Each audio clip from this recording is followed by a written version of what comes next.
الحمد لله نحمده ونستعينه ونستغفره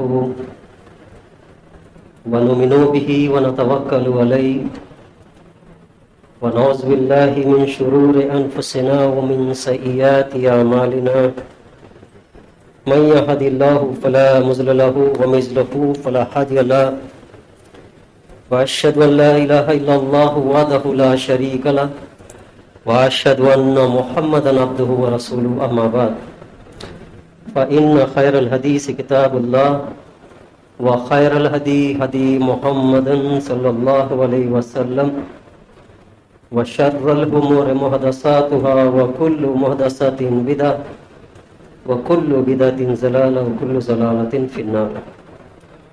أعوذ بالله السميع العليم من الشيطان الرجيم. بسم الله الرحمن الرحيم.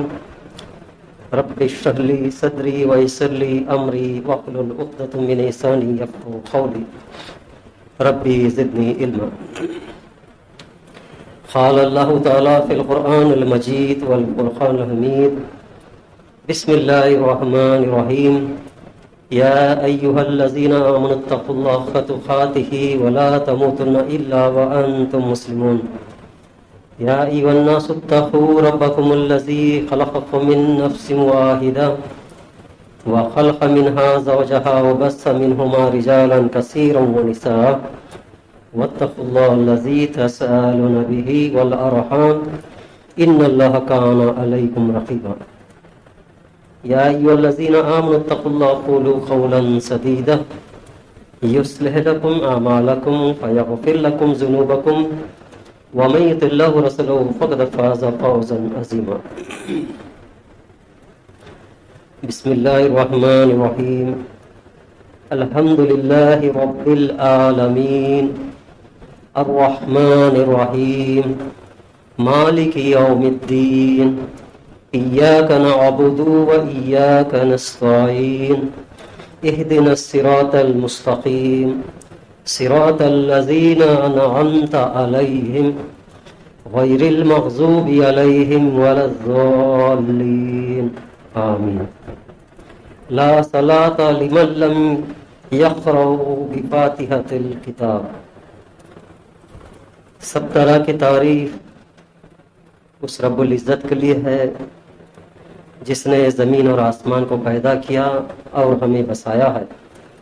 اسی کے حمد و ثنا بیان کرتے ہیں جس نے ہمیں اشرف المخلوقات بنایا ہے اور وہی ہمارا پالنہار ہے، وہی ہمارا مشکل کشا ہے. اسی کے تعریف کرتے ہیں. جتنے بھی تعریف کریں گے وہ بہت ہی کم ہے، کیونکہ اللہ کی تعریف کرنے کے لیے درختوں کو قلم بنا دیا جائے، سمندر کو سیاہ بنا دیا جائے، درختیں ختم ہو جائیں گی، سیاہ ختم ہو جائے گی، لیکن اللہ کی حمد و ثنا باقی رہ جائے گی. پھر بھی اللہ تعالیٰ کی جس طریقے سے حمد و ثنا بیان کرنی چاہیے، اللہ کے نبی صلی اللہ علیہ وسلم نے جس طریقے سے بیان کرنے کا حکم دیا، اس طریقے سے اللہ کی حمد و ثنا بیان کرنا ہمارے لیے ضروری ہے. بہرکیف میرے بزرگ اور عزیز دوستو، میں آپ کے سامنے چند جمعے سے نماز نبوی کے چند باتیں آپ کے سامنے رکھتے چلے آ رہا ہوں. اسی کے سلسلے میں پچھلے جمعے میں ہم لوگوں نے تکبیر تحریمہ یعنی نماز کی شروع اللہ اکبر سے شروع ہوتی ہے، السلام علیکم ورحمۃ اللہ سے ختم ہوتی ہے. یعنی تکبیر تحریمہ اسے کہتے ہیں جو شروعات میں جو تکبیر کہتے ہیں ہاتھ باندھنے کے لیے. جب بندہ ہاتھ باندھ لیتا ہے اس کے اوپر بہت سے چیزیں حرام ہو جاتی ہیں، جیسا کہ نماز میں ہاتھ باندھنے کے بعد کھانا، بات کرنا اور ادھر ادھر دیکھنا وغیرہ، یہ سب حرام ہو جاتی ہے، کیونکہ اللہ کے حضور میں وہ کھڑے ہو گیا، یعنی اللہ سے گفتگو کرنا شروع کر دیا، اس لیے اس کو تکبیر تحریمہ کہتے ہیں. تکبیر تحریمہ کے بعد میں ہم نے سنا کہ ثنا اللہ کی بڑائی بیان کرنا، جیسے کہ اللہم باعد بینی و بین الخطایا کما باعدت بین المشرق والمغرب اللہم نقنی من الخطایا کما ینقی الثوب الابیض من الدنس اللہم اغسل الخطایا بالماء والثلج والبرد. اور مسلم شریف کی حدیث ہے کہ اللہ سبحانک اللہم و بحمدک و تبارک اسمک و تعالی جدک وغیرہ جو بھی ہے یہ حمد ثنا بیان کرنی چاہیے. اس کے بعد میں اعوذ باللہ من الشیطان الرجیم بسم اللہ الرحمن الرحیم پڑھ کر سورہ فاتحہ پڑھنی چاہیے جیسا کہ آپ کے سامنے میں نے تلاوت فرمایا. اور اس کے ساتھ میں ایک حدیث بھی آپ کے سامنے سنائے ہوں، لا صلاۃ لمن لم یقرأ بفاتحۃ الکتاب، یعنی اس کی نماز نہیں ہے جس نے سورہ فاتحہ نہیں پڑھی ہو. یعنی سورہ فاتحہ کی بہت بڑی اہم ہے، بہت بڑی فضیلت ہے. بغیر فاتحہ کے آپ کی نماز قبول نہیں ہوگی، آپ کی نماز مکمل نہیں ہوگی، آپ کی نماز ناقص رہ جائے گی بغیر سورہ فاتحہ کے. چاہے وہ فرض ہو، سنت ہو، نفل ہو، یا وتر ہو، یا جنازے کی نماز کیوں نہ ہو، چاند گرہن کی نماز کیوں نہ ہو، سورج گرہن کی نماز کیوں نہ ہو، جنازے کی نماز کیوں نہ ہو، عید کی نماز کیوں نہ ہو، ہر دم کوئی بھی نماز کیوں نہ ہو، ہر نماز میں ہر رکعت میں سورہ فاتحہ پڑھنا لازم ہے. تو آئیے اس کے بارے میں چند باتیں آپ کے سامنے رکھنے کے لیے کوشش کروں گا. یہ سورت کی شان نزول کیا ہے، یعنی سورہ فاتحہ کب نازل ہوئی، کس حالت میں نازل ہوئی، کیا ہے. اس کے بارے میں حضرت عبداللہ بن عباس رضی اللہ تعالیٰ فرماتے ہیں کہ ایک روز حضرت جبرائیل علیہ السلام اور آپ صلی اللہ علیہ وسلم کے پاس بیٹھے ہوئے تھے، یعنی آپ صلی اللہ علیہ وسلم اور جبرائیل علیہ السلام دونوں بیٹھے ہوئے تھے کہ اسی اسنا میں انہوں نے اپنے اوپر سے ایک زوردار آواز سنی. ان دونوں نے بہت بڑی آواز آسمان کے اوپر سے آواز سنائی دی. انہوں نے اپنا سر اٹھایا، پھر فرمایا یہ آسمان کا ایک دروازہ ہے جو آج کھلا گیا ہے اور آج سے پہلے کبھی نہیں کھلا گیا. یعنی جبرائیل علیہ السلام اور آپ صلی اللہ علیہ وسلم ایک بہت بڑی آواز سنی تو اپنا سر مبارک اٹھا کر دیکھے آسمان کی طرف تو ایک دروازہ کھلا. یہ دروازہ کبھی کھلا ہوا نہیں ہے، کبھی کھلا نہیں ہے آج تک، آج کھلا ہوا ہے اور آج سے پہلے کبھی نہیں کھلا گیا. پھر اس روز سے ایک فرشتہ نازل ہے، اسی دروازے سے ایک فرشتہ نازل ہوا ہے. حضرت جبرائیل نے فرمایا یہ ایک فرشتہ ہے جو آج زمین کی طرف نازل ہوا ہے. جبرائیل علیہ السلام خود فرشتہ ہے، پھر فرماتے یہ ایک فرشتہ ہے، یہ آسمان کی طرف نازل ہوا ہے، آسمان سے زمین کی طرف نازل ہوا ہے اور آج سے پہلے کبھی نازل نہیں ہوا، یہ فرشتہ کبھی نازل نہیں ہوا. پھر اس فرشتے نے رسول اکرم صلی اللہ علیہ وسلم کو سلام کیا، آپ صلی اللہ علیہ وسلم کے پاس آیا اور سلام کیا. دو نور کی خوشخبری سنیے. وہ فرشتہ نے کیا کہہ رہا ہے آپ صلی اللہ علیہ وسلم سے؟ دو نور کی خوشخبری سنیے، یہ دو نور آپ کو عطا کیے گئے ہیں. یہ دو نور کی خوشخبری سنیے، یہ آپ کے لیے خاص عطا کیا ہے اللہ تعالیٰ نے، آپ سے پہلے کسی نبی کو عطا نہیں کیا گیا. یہ جو دو نور ہے کسی اور نبی کو عطا نہیں کیا، صرف آپ صلی اللہ علیہ وسلم کے لیے ہی خاص ہے.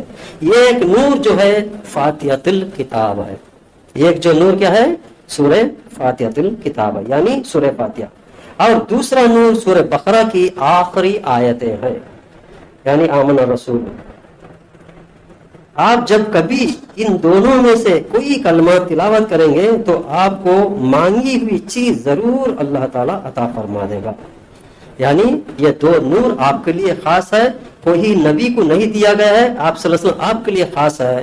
ایک نور جو ہے وہ سورہ فاتحہ ہے، دوسرا نور جو ہے سورہ بقرہ کی آخری آیتیں ہیں. یہ جو دو نور دیے گئے ہیں اور کوئی نبی کو نہیں دیا گیا ہے. تو اس ذریعے سے جو بھی آپ مانگو گے تو اللہ تعالیٰ ضرور عطا فرمائے گا. یہ ہے سورہ فاتحہ کا شان نزول. یعنی جبرائیل علیہ السلام اور آپ صلی اللہ علیہ وسلم دونوں بیٹھے ہوئے تھے، ایک دروازہ کھلا آسمان سے، کبھی نہیں کھلا، اسی وقت میں کھلا اور کوئی فرشتہ نہیں، ایک نیا فرشتہ نازل ہوا.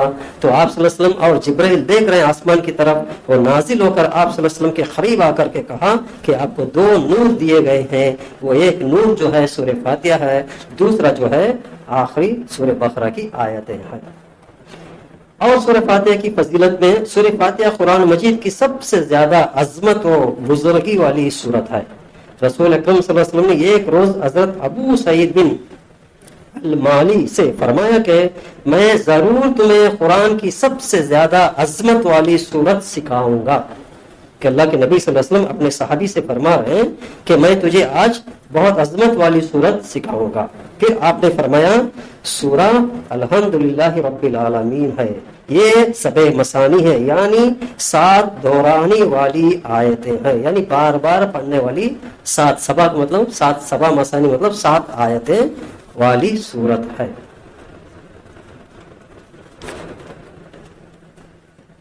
اور یہ قرآن عظیم ہے جو مجھے خاص کر کے عطا کیا گیا ہے۔ یہ سورت جو ہے آپ صلی اللہ علیہ وسلم کو خاص عطا کیا گیا ہے۔ سورہ فاتحہ کو ام القرآن بھی کہا جاتا ہے، یعنی ام کا مطلب ماں، یعنی قرآن کی ماں کے لقب سے سورہ فاتحہ کو درجہ دیا گیا ہے، یعنی اسی سے ساری قرآن کی آیتیں کے اندر کے جو مفہوم ہے نکلا جائے گا، اسی لیے اس کو ام القرآن کہا گیا ہے۔ سبع مثانی اور قرآن عظیم ہے۔ رسول اکرم صلی اللہ علیہ وسلم نے فرماتے ہیں کہ ام القرآن یعنی سورہ فاتحہ، سبع مثانی اور قرآن عظیم دیا گیا ہے مجھے۔ یہ صحیح بخاری کی حدیث ہے۔ اس چیز کو کہتے ہیں، جو عربی میں اس چیز کو کہتے ہیں جو کسی دوسری چیز کے وجود کا سبب ہو، کوئی اس سے بہت سے چیزیں وجود میں آنے کی چیز کو کہتے ہیں، اس کو اصطلاحی اور تربیت کا سبب ہو، اسی کے چیز سے تربیت کا بھی سبب ہو، یا اس سے کسی دوسری چیز کا آغاز ہو، یعنی اسی سے دوسرے چیزیں بھی آغاز ہوتے ہیں۔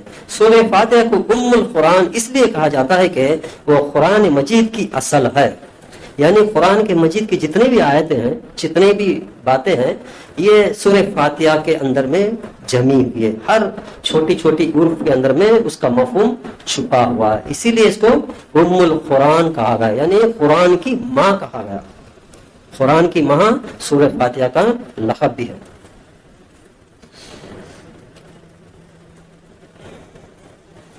قرآن مجید کی اصطلاح یہ ہے، اسی سے قرآن مجید کی ابتدائی ہوتی ہے، اور قرآن مجید میں سورہ فاتحہ کو مرکزی حیثیت حاصل ہے، یعنی خاص مقام مرکز حاصل ہے پورے قرآن کے اندر میں۔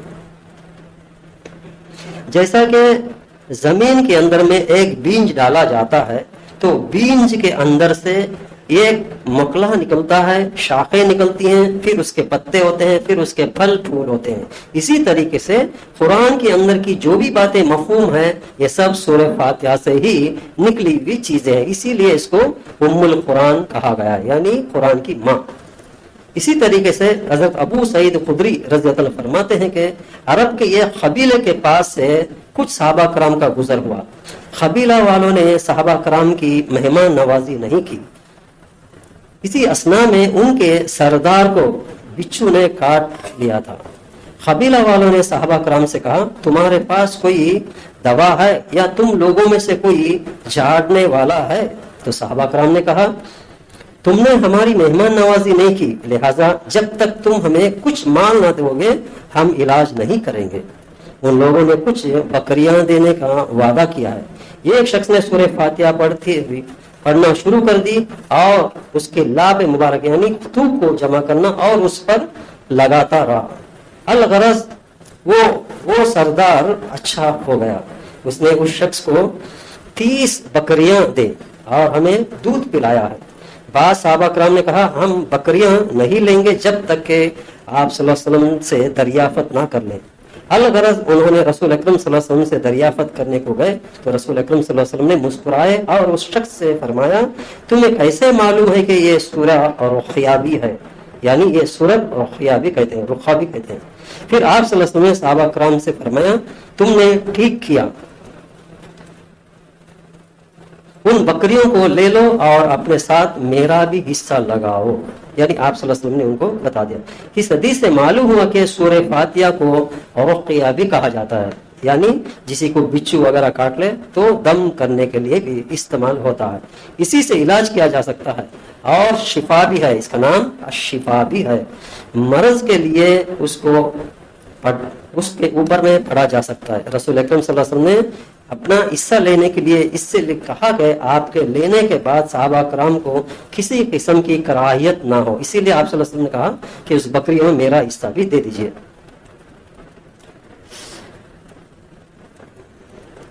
اور اس کے بعد اور ایک یہ جو آپ کے سامنے رکھا ہوا صحیح مسلم کی حدیث ہے، اور رسول اکرم صلی اللہ علیہ وسلم نے ایک موقع پر فرمایا کہ اللہ تعالیٰ نے فرماتا ہے، یعنی حدیث قدسی ہے یہ، اللہ تعالیٰ نے فرماتا ہے کہ نماز کو میں نے اپنے اور بندے کے درمیان نصف نصف تقسیم کر لیا، یعنی آدھا آدھا حصہ کر دیا ہے، اور میرے بندہ نے جو چیز مانگے گا اسے ملے گا۔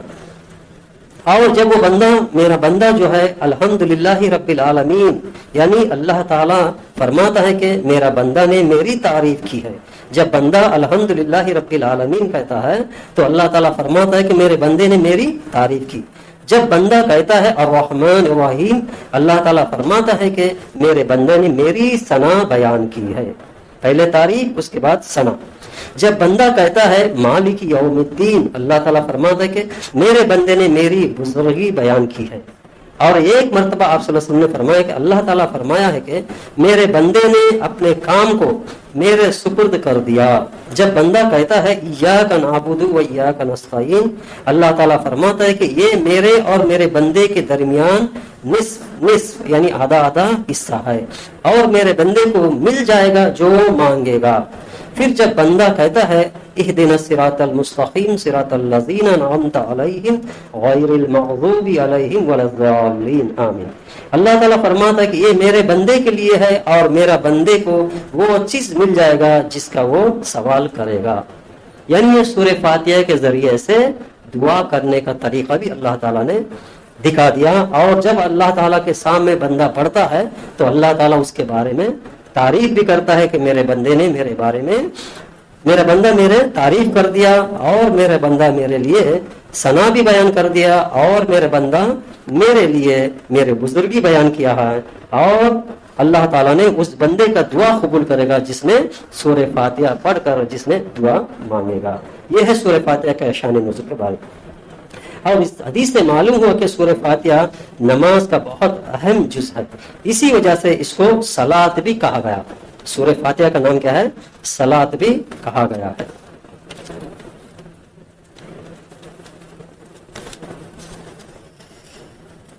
اور سورہ فاتحہ کی فضیلت اس چیز سے بھی ثابت ہوتی ہے کہ اس کے نازل کرنے کے لیے آسمان کا وہ دروازہ کھلا گیا جو اس سے پہلے کبھی نہیں کھلا گیا تھا۔ یعنی اس کی فضیلت میں یہ شان نزول بھی ہے کہ اللہ کے نبی صلی اللہ علیہ وسلم اور جبرائیل علیہ السلام دونوں بیٹھے ہوئے تھے، اس وقت میں ایک آسمان کا دروازہ کھلا گیا ہے، وہ دروازہ کبھی کھلا گیا نہیں ہے، اور وہ فرشتہ لے کر آیا جو فرشتہ کبھی زمین پر نہیں نازل ہوا، اسی صورت کو لے کر کے نازل ہوا، جیسا کہ پہلے حدیث میں گزر چکا ہے کہ سورہ بقرہ کی آیتیں، سورہ بقرہ کی آخری آیتیں اور سورہ فاتحہ، یہ دو نور ہے، دو نور کو اللہ کے نبی صلی اللہ علیہ وسلم کے پاس ایک خاص فرشتہ کی طرف سے اللہ تعالیٰ نے نازل فرمایا ہے۔ اور فرشتہ نے کہا کہ دو نور کی خوشخبری سنیں، یہ دو نور آپ صلی اللہ علیہ وسلم عطا کیے گئے ہیں، آپ سے پہلے کسی نبی کو عطا نہیں کیا گیا۔ ایک نور فاتحہ الکتاب ہے اور دوسرا نور سورہ بقرہ کی آخری آیتیں ہیں۔ آپ جب کبھی بھی ان دونوں میں سے کوئی کلمہ تلاوت کریں گے تو آپ کو مانگی ہوئی چیز ضرور عطا کی جائے گی۔ اور رسول اکرم صلی اللہ علیہ وسلم نے فرمایا حضرت ابی بن کعب رضی اللہ عنہ سے، کیا تم اس بات کو پسند کرتے ہو کہ میں تمہیں ایک ایسی صورت سکھاؤں گا کہ اس جیسی صورت نہ تو تورات میں نازل ہوئی، نہ زبور میں نازل ہوئی، نہ انجیل میں نازل ہوئی ہے اور فرقان میں۔ یعنی اللہ کے نبی صلی اللہ علیہ وسلم فرماتے ہیں کہ ابی بن کعب سے کہ میں آپ کو ایسا ایک صورت بتاؤں گا، وہ صورت نہ زبور، تورات، زبور، انجیل میں نازل نہیں ہوئی، وہ خاص کر کے مجھے دیا گیا ہے، وہ جو صورت ہے سورہ فاتحہ ہے۔ میں امید کرتا ہوں کہ تم اس دوران سے، یعنی اس دروازے سے نکلنے سے پہلے میں تمہیں وہ سکھاؤں گا، یعنی مسجد کے دروازے سے نکلنے سے پہلے میں آپ کو سکھاؤں گا۔ تو ابو بن کعب نے کہا کہ پھر رسول اللہ صلی اللہ علیہ وسلم نے مجھے اس بات کرنے کے اور اس کچھ باتیں کرتے ہوئے چلتے ہوئے نکلے، تو اللہ کے نبی صلی اللہ علیہ وسلم نے بات ختمنے سے پہلے ہی دروازہ پر نہ پہنچ جائیں، پھر جب ہم دروازے کے قریب پہنچ گئے تو میں نے عرض کیا اے اللہ کے رسول، وہ کون سی صورت ہے جس کا آپ نے مجھے وعدہ فرمایا تھا؟ تو رسول اکرم صلی اللہ علیہ وسلم نے فرمایا تم نماز میں کیا پڑھتے ہو؟ حضرت ابی بن کعب نے کہا میں نے نماز میں سورہ فاتحہ سناتا ہوں اور پڑھتا ہوں. تو رسول اللہ صلی اللہ علیہ وسلم نے فرمایا قسم اس ذات کی جس کے ہاتھ میں میری جان ہے، اللہ نے اس صورت کے مثل نہ تو تورات میں کوئی صورت نازل کی، نہ انجیل میں، نہ زبور میں اور فرقان یعنی قرآن مجید میں، اور بے شک وہ 7 مثانی ہے یعنی 7 آیتیں والی ہے. یہ ترمذی کی حدیث ہے. یعنی اس کا مفہوم یہ ہے کہ اللہ کے نبی صلی اللہ علیہ وسلم صحابی کو فرما رہے ہیں کہ مسجد سے نکلنے سے پہلے ایک اہم صورت آپ کو سکھا دوں گا، وہ صورت کا بہت بڑی اہم ہے. تو آپ صلی اللہ علیہ وسلم سے بات کرتے ہوئے دروازے تک پہنچ گئے تو ابی بن کعب نے فرمایا کہ وہ صورت کون سی ہے؟ تو آپ صلی اللہ علیہ وسلم نے فرمایا کہ نماز میں کیا پڑھتے ہو؟ تو انہوں نے جواب دیا کہ میں نے سورہ فاتحہ پڑھتا ہوں.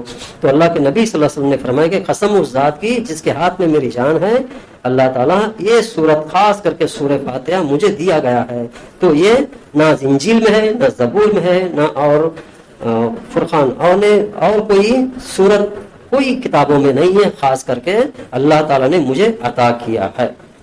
اسی طریقے سے اس سورت کا نام سورہ الحمد بھی کہتے ہیں یعنی الحمدللہ رب العالمین کی وجہ سے. سورہ فاتحہ بھی کہتے ہیں یعنی شروعات کرنے والی ہے، شروع والی ہے. سورہ فاتحہ جو ہے شروع کرنے والی ہے، ختم والی نہیں ہے، شروع کرنے کا نام ہی فاتحہ ہے. اور 7 مثانی ہے یعنی 7 آیتیں والی یعنی بار بار دہرانے والی صورت ہے. الفرقان العظیم بھی ہے، اس سورت کا نام الفرقان العظیم بھی ہے. اور اس سورت کا نام ام القرآن ہے یعنی قرآن کا ماں، کہتے ہیں ماں کو، ام القرآن بھی کہتے ہیں. اسی طریقے سے اسے نور بھی کہا گیا ہے اور رقیہ بھی کہا گیا ہے اور اس کو صلاۃ بھی کہا گیا ہے. اس سورت کے نام جو ہے تقریباً 8 نام بتائے گئے ہیں. یہ جو خاص کر کے سورہ فاتحہ کی شان نزول اور اس کے نام اور اس کی فضیلت ہے. اور یہ صورت ہے کہ ابتدائی صورت ہے، قرآن کی ابتدائی صورت ہے. یعنی یہ جو صورت قرآن کی شروع میں رکھا گیا ہے، نازل کے اعتبار سے اقرا بسم ربک الذی خلق، جو آیتیں نازل ہوئے نازل کے اعتبار سے اقرا ہے، صورتوں کے اعتبار سے سورہ فاتحہ ہے. یہ جو صورت ہے مکی بتایا گیا ہے اور یہ 2 بار نازل کیے گئے ہیں. یہ جو موقع تھا کہ حضرت جبرائیل علیہ السلام اور آپ صلی اللہ علیہ وسلم دونوں بیٹھے ہوئے تھے، اس حالت میں ایک دروازہ کھلتا ہے آسمان سے، ایک فرشتہ نازل ہوتا ہے جو 2 نور لے کر آتے ہیں. ایک جو ہے سورہ فاتحہ ہے، دوسرا جو ہے سورہ بقرہ کی آخری آیتیں آمن الرسول بما انزل. یہ جو آیتیں ہیں خاص کر کے آپ صلی اللہ علیہ وسلم کو دی گئی ہیں. یہ جو سورہ فاتحہ ہے نہ زبور میں ہے، نہ تورات میں ہے، نہ انجیل میں ہے، خاص کر کے آپ صلی اللہ علیہ وسلم کو دیے گئی یہ خاص چیزوں میں سے یہ خاص چیزیں ہیں، 2 چیزیں. اب آئیے کہ اسم یعنی بسم اللہ الرحمن الرحیم کے بارے میں. یہ جو بسم اللہ الرحمن الرحیم جو اللہ کے نبی صلی اللہ علیہ وسلم ہر سورت کے ختم یعنی ہر سورت کے شروع میں بسم اللہ الرحمن الرحیم پڑھا کر دیں. جب تک کہ بسم اللہ الرحمن الرحیم نازل نہیں ہوتی تو اس سورت نیا شروع نہیں ہوتا. اس کو یاد رکھیے کہ لوگ سمجھتے ہیں کہ یہ قرآن بعد میں جمع گیا ہے، بعد میں دیا گیا، ایسا نہیں ہے. اللہ کے نبی صلی اللہ علیہ وسلم کے زمانے میں ہی سورت کا بھی الگ کرنے کا طریقہ تھا. جب تک بسم اللہ نہیں پڑھتے دوسرا سورہ شروع نہیں ہوتا تھا، اس سے الگ کرتے تھے بسم اللہ سے. آئیے بسم اللہ کے بارے میں. سورہ پورے قرآن کے اندر میں 114 صورتیں ہیں. یہ 114 صورتوں میں ہر صورت کو بسم اللہ الرحمن الرحیم رہتا ہے. صرف 9ویں سورہ توبہ کی شروع آیت میں بسم اللہ الرحمن الرحیم نہیں رہتا. یعنی 114 صورتوں میں سے صرف ایک صورت کو چھوڑ کر باقی ہر صورت کے شروع میں بسم اللہ الرحمن الرحیم رہتا ہے. اور وہ بسم اللہ الرحمن الرحیم کہاں ہے کہ سلیمان علیہ السلام نے خط لکھتے ہیں کہ بلقیس رانی کو، سلیمان علیہ السلام یہ خط لکھتے ہیں بلقیس رانی کو. وہ خط کے اندر میں شروع کرتے ہیں کہ بسم اللہ الرحمن الرحیم. یہ قرآن کی 20 آیتوں میں ایک جگہ بسم اللہ الرحمن الرحیم رہتا ہے. وہ ہے بلقیس رانی کو جب خط لکھتے ہیں سلیمان علیہ السلام، اس میں بسم اللہ الرحمن الرحیم ملے گا. تو آئیے سلیمان علیہ السلام جو خط لکھنے کے ٹائم میں کیا لکھے ہیں کہ 786 نہیں لکھے، بسم اللہ الرحمن الرحیم سے ہی خط شروع کیے. اسی طریقے سے اللہ کے نبی صلی اللہ علیہ وسلم جب نبوت ملنے کے بعد بادشاہوں کو خط جب لکھے ہیں تو اللہ کے نبی صلی اللہ علیہ وسلم 786 نہیں لکھے، بسم اللہ الرحمن الرحیم سے ہی خط شروع کیے. افسوس سے کہنا پڑتا ہے کہ بہت سے لوگ خطوں میں کہیں بھی 786 سے شروع کرتے ہیں. یہ صحیح طریقہ نہیں ہے. اگر آپ دیکھیں گے کہ امجد ابجد یہ 3 شخص تھے کہ نمبرنگ کوڈ سے لیٹر لکھا کرتے تھے پرانے زمانے میں، تو ان کے بعد میں وہ آیا ہوا ہے. یعنی شریعت سے کوئی 786 کا کوئی تعلق نہیں ہے. بسم اللہ الرحمن الرحیم لکھنے سے ثواب بھی ہے اور ہر حرف کا نیکی بھی ملے گا. آئیے سلیمان علیہ السلام سب سے پہلے کیا لکھے خط میں؟ بسم اللہ الرحمن الرحیم سے بالخسرانی کو خط لکھے. اسی طریقے سے آپ صلی اللہ علیہ وسلم بادشاہوں کو، جتنے بھی بادشاہوں کو خط لکھے سب کے اوپر میں بسم اللہ الرحمن الرحیم لکھا رہتے. اسی طریقے سے جب صلح حدیبیہ ہوا تھا، جب مکے کے کافروں کو اور مسلمانوں دونوں کے بیچ میں جو صلح ہوا تھا، جو ایگریمنٹ ہوا تھا، اس میں بھی بسم اللہ الرحمن الرحیم آپ صلی اللہ علیہ وسلم نے لکھوایا تھا. اسی طریقے سے جب ہم وضو شروع کریں گے تو بسم اللہ سے شروع کرنی چاہیے. جب بیوی سے ہم بستری جمع کریں گے تو بسم اللہ سے ہی شروع کرنا پڑے گا. اور بیمار پرسی کریں گے، بیمار کو جو بھی دعا کریں گے بسم اللہ سے ہی کریں گے. جہاں پر اس کو درد ہے ہاتھ رکھ کر کے بسم اللہ سے ہی شروع کریں گے. جب میت کو دفن کریں گے بسم اللہ ملت رسول اللہ، بسم اللہ سے ہی شروع کریں گے. اسی طریقے سے کوئی بھی نیک کام، کوئی بھی اچھا کام ہو بسم اللہ سے ہی شروع کرنی چاہیے، کیونکہ بسم اللہ کی بہت بڑی فضیلت ہے. اسی طرح سے کھانا جب شروع کریں گے تو بسم اللہ سے ہی شروع کرنی چاہیے. جیسا کہ ذبح کریں گے بسم اللہ اللہ اکبر سے ہی شروع کریں گے. جب گھر میں داخل ہوں گے تو بسم اللہ کہنا پڑے گا. میرے بزرگ عزیز دوستو، جب گھر میں داخل ہوتے ہیں بسم اللہ سلام کر کر، جو شیطان کہتا ہے کہ ہمارے لیے یہاں پر داخل نہیں ہے وہ چلا جاتا ہے. یعنی گھر میں جب بھی داخل ہوں گے سیدھے پیر ڈالے اور بسم اللہ کر کے جاتے ہوئے السلام علیکم کہتے ہوئے گھر میں داخل ہو. اگر گھر میں کوئی ہو یا نہ ہو تو آپ کو کہنا ضروری چیز ہے. اسی طریقے سے گھر سے نکلتے وقت بھی بسم اللہ کر کے نکلیے، اور سونے کے وقت میں بھی بسم اللہ کر کے بچھانا صاف کر کے بسم اللہ کر کے سوئیے. جب سواری پر بیٹھیں گے تو بھی بسم اللہ کر کے سواری شروع کی. اتنی بڑی فضیلت ہے بسم اللہ کی. ہر حروف کے لیے 10 نیکیاں ملتی ہیں. تو ایسے ہی ہاتھوں سے خراب کر اپنے لوگوں نے کیا کیا، اس کو نمبر کوڈ میں لے کے آ گیا. جب بھی لکھتے ہیں کہ 786 لکھتے ہیں. بہت سے گھروں میں دیکھا جاتا ہے، بہت سے خطوں میں، کتابوں میں وغیرہ میں لکھا جاتا ہے. یہ شریعت سے کوئی تعلق نہیں ہے. اگر اس کو آپ آباتا سے اثر ملائیں گے، ہرے رام ہرے کرشنا آتا ہے، بعد میں دیکھ لیجئے اس کو کہ یہ صحیح طریقہ نہیں ہے. آئیے بسم اللہ کے بارے میں کہ شان نزول حضرت عبداللہ بن عباس فرماتے ہیں کہ رسول اکرم صلی اللہ علیہ وسلم نے سورتوں کے علیحدہ ہونے پر، یعنی سورت ختم ہونے پر، یعنی سورت شروع ہونے پر بسم اللہ الرحمن الرحیم نازل ہوا کرتا تھا. یعنی ہر سورت کا شروع میں آپ صلی اللہ علیہ وسلم نے بسم اللہ الرحمن الرحیم نازل ہوتا تھا. اسی وجہ سے آپ صلی اللہ علیہ وسلم نے اس سورت کا شروع کرتے تھے. جیسے کہ ایک دن رسول اکرم صلی اللہ علیہ وسلم نے فرمایا مجھ پر ابھی ایک سورت نازل ہوئی ہے. پھر آپ صلی اللہ علیہ وسلم نے سورہ تلاوت فرمائی بسم اللہ الرحمن الرحیم انا اعطیناک الکوثر فصل لربک وانحر ان شانئک هو الابتر. یعنی یہ سورت نازل ہوئی کہہ کر آپ صلی اللہ علیہ وسلم نے بسم اللہ سے شروع کیے ہیں. یعنی سورت شروع کرتے تھے آپ صلی اللہ علیہ وسلم بسم اللہ سے. اسی طریقے سے قرآن پاک میں سے ایک سورت ہے جو 30 آیتوں پر مشتمل ہے. وہ اپنے پڑھنے والے کے لیے جھگڑا کرتا ہے، یہاں تک کہ جنت میں داخل کر دیتا ہے. اور وہ سورت ہے تبارک الذی. تو آپ صلی اللہ علیہ وسلم نے اسے شروع کی تو بسم اللہ سے ہی شروع کی. یعنی کوئی بھی سورت شروع کرتے تھے آپ صلی اللہ علیہ وسلم بسم اللہ سے شروع کرتے. یہ چند تھے آپ کے سامنے سورہ فاتحہ کی شان نزول اور سورہ فاتحہ کی فضیلت. اور سورہ فاتحہ میں سب سے پہلی جو ہے آیت جو بسم اللہ سے شروع ہوتی ہے.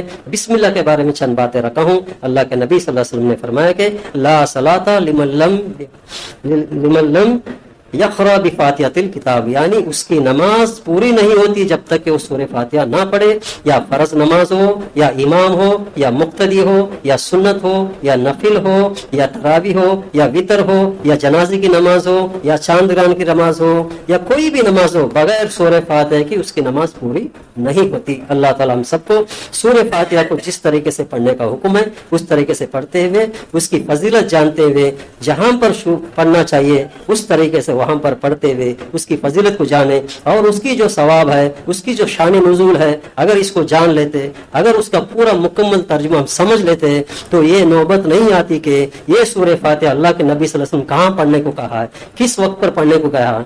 اس وقت وہیں پر پڑھیں گے اور ثواب جاریہ میں حاصل کر سکتے ہیں. ورنہ ایسا ماحول ہے کہ سورہ فاتحہ پڑھتے ہیں، ہم کیا پڑھتے ہیں، اس کا معنی کیا ہے نہیں سمجھنے کی وجہ سے ہم کسی کھانے پر پڑھتے ہیں، کہیں اور چیز پہ، کسی نے اور چیز پر پڑھتے ہیں، کسی نے شیرین پہ پڑھتے ہیں، کسی نے اور جگہ پڑھتے ہیں، یہ کوئی دلیلوں سے خلاف ہے۔